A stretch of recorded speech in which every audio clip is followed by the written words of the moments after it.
Ollaan Lounatkoskella. Tää oli tämmönen paikka, minkä mä spottasin kanssa tommosesta retkisivustosta. Ja tää Hossa. Tää on kyllä niinku ihan crazy paikka. Siis oikeesti. Tää on niinku oikea retkeilylomakohde. Siis tää on niinku varsinainen semmonen.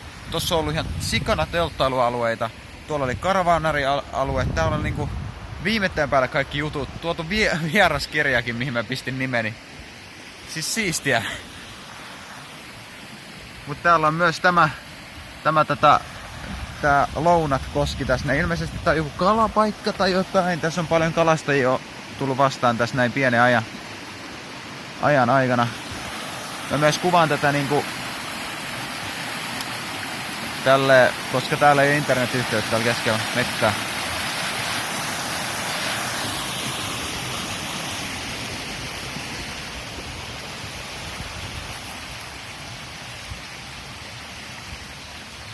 Vuokramökki. Ethän häiritse asukkaita. Tuolla varmaan. Siinä taas tuli kalatyyppejä vastaan. Mä pistän nää kroksit vähän paremmin. Mä pistän noi takalenkit, ettei ne lähde pois jalasta. Sitten mä voisin putsata tuon linssi. Niin te näette jotain. Voitte sitten tsekkailla tän. Sit kun tää on ladannut. Okei. Mä mietin mikä toi puuhöskä tuolla on. Tuli mieleen, että sitä pitkin voisi vierittää jonkun kiven. Pyöreän kiven tai pallon. Tässä on joku patot-systeemi.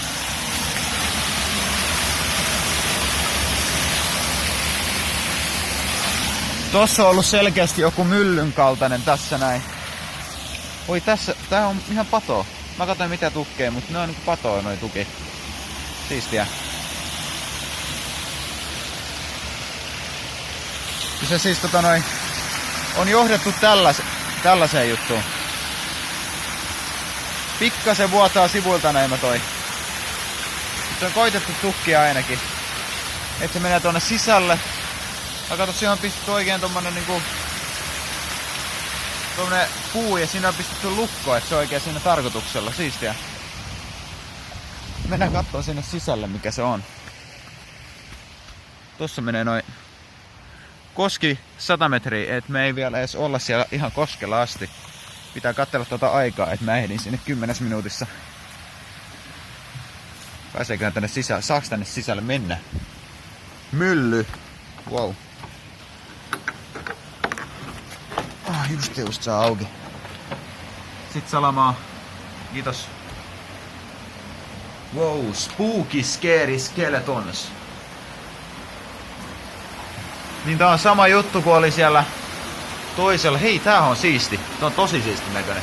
Siinä on tommonen propelli. Tää on niinku ihan, joo.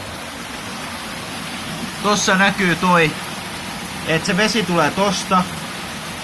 Ja se on pyörittänyt ihan suoraan tolleen niinku sivusuunnassa systeemiä. Propellia. Ja se propelli on kiinnitetty tohon kiveen, joka on sit pyörinyt tässä näin. Siinä on siis 2 kiveä päällekkäin. Tää pysyy paikallaan, tää alempi ja tää ylempi liikkuu. Käsittääkseni, luultavasti. Ja tonne menee systeemit. Ja sinne menee tonne väliin. Ja kun tää liikkuu, niin sit ne murenee sinne ja tulee sit ulos mistä tuleekin. Tässä on kouru. Mihin ollaan pistetty tässä on toi.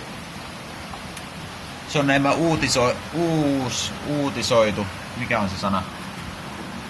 Tossa on estin, että ei pääse tulemaan ja tällainen on suunnattu tonne noin. Tossa on toinen estin näin. Siistiä.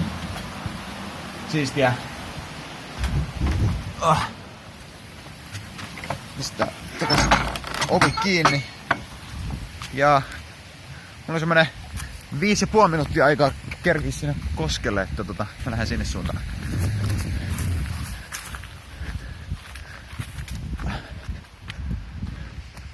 Tuossa menee tommonen. Mikäköhän se on? Näyttää tosi mielenkiintoiselta. 2 tollaista riukuu niinku vierekkäin.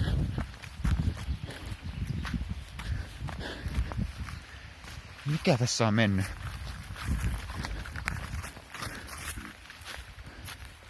Tähän varmaan pistetään pitkospuut.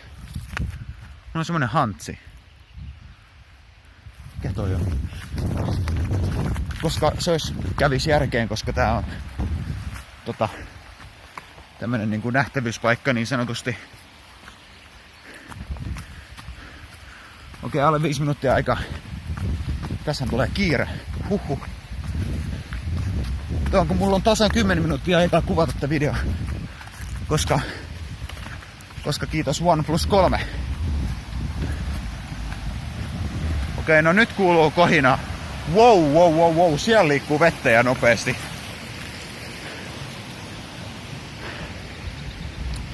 Erittäin nopeata vettä.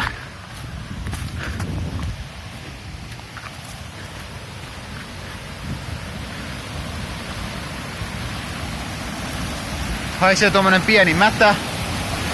Wow, siistiä. Siis tohon kun tippuis, niin se olisi kuolema. Oikeesti. Siis kui juman kautta. Kattoo nyt noin.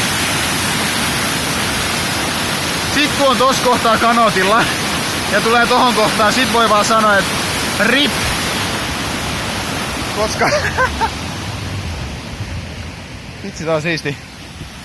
RIP tosiaan, koska sit se on meno.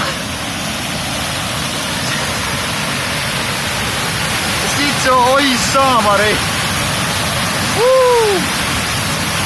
Siihen sit mennään tässä sillä ali. Täällä on muuten varmaan geokätkö jossain, mä oon aika varma. Harmi kun mä oon geokätköä ottanut tässä matkalla. Sitten jos tosta selvii, niin sit tässä on toinen. Terve menoa vaan, poika.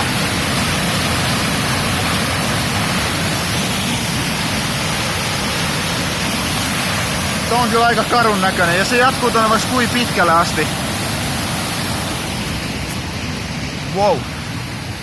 Tässä on vielä vähän yli 2 minuuttia aikaa, niin mennään koskea pitkin niin pitkälle kuin mä ehdin. Täällä on varmasti hyvä perhokalasta. Tuossa oli muutama perhokalastusjäbä nimenomaan, jotka tuli vastaan.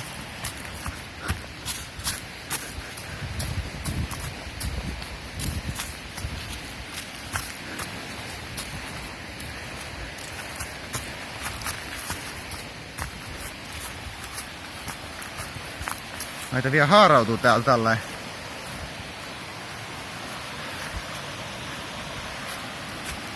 Tuohon keskellekin olisi varmaan päässyt, jos olisi tuoda lähtenyt kivikkoa pitkin, mutta mulla on nyt roksit jalas, en oikein viitti. Menee tonne. Jotenkin kun mä kartalta tätä kattelin, niin mä ajattelin, että tää niinku, että joki virtaisi toiseen suuntaan, kun tää niinku virtaa pohjoiseen päin. Kun tää virtaa niinku ei alaspäin vaan ylöspäin, niin tää on vähän hassu. Au! Sain läpin naamaan puskalta. Meillä on vielä ruhtinaalliset 1,5 minuuttia aikaa tässä.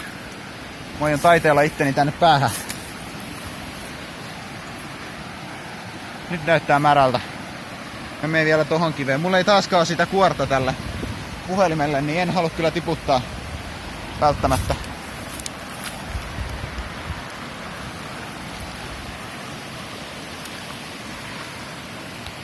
Tuolta tulee tämmönen pikkuinen juttu. Ja tuolla menee tuo iso juttu.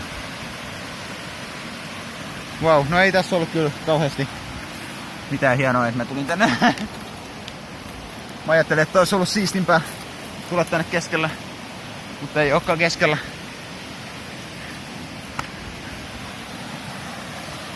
No mennään hyppiin tuonne kiville vähän se. Vähän extreme parkouria taas. You know me. Ruhtinaalliset 0,5 minuuttia vielä aikaa. No niin, tohon kivellä. Oh. No niin, nyt mä oon veden ympäröimä. Nyt on extreme. Eli mulla on muuten salamavalo vielä päällä. Sori, ettei ollut striimi. Moi moi.